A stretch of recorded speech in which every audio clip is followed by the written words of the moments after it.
On your packet, you will flip to page 49.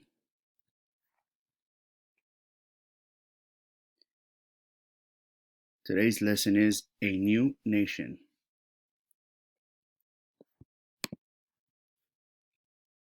The Patriots fought hard.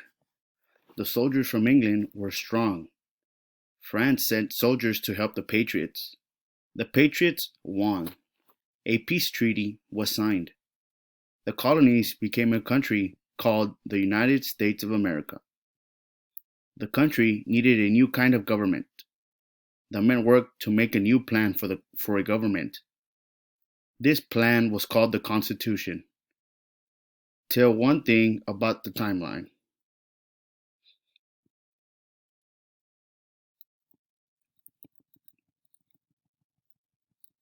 Let's move over to the questions.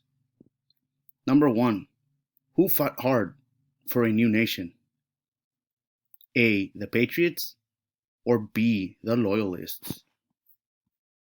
Next question with a twist. Who fought hard for a new nation? Circle the correct answer. A. Patriots, B. Gummy bears, or C. Dogs?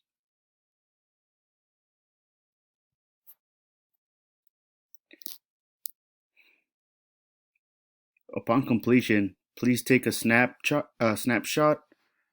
send me a picture, or upload it to Teams. Thank you.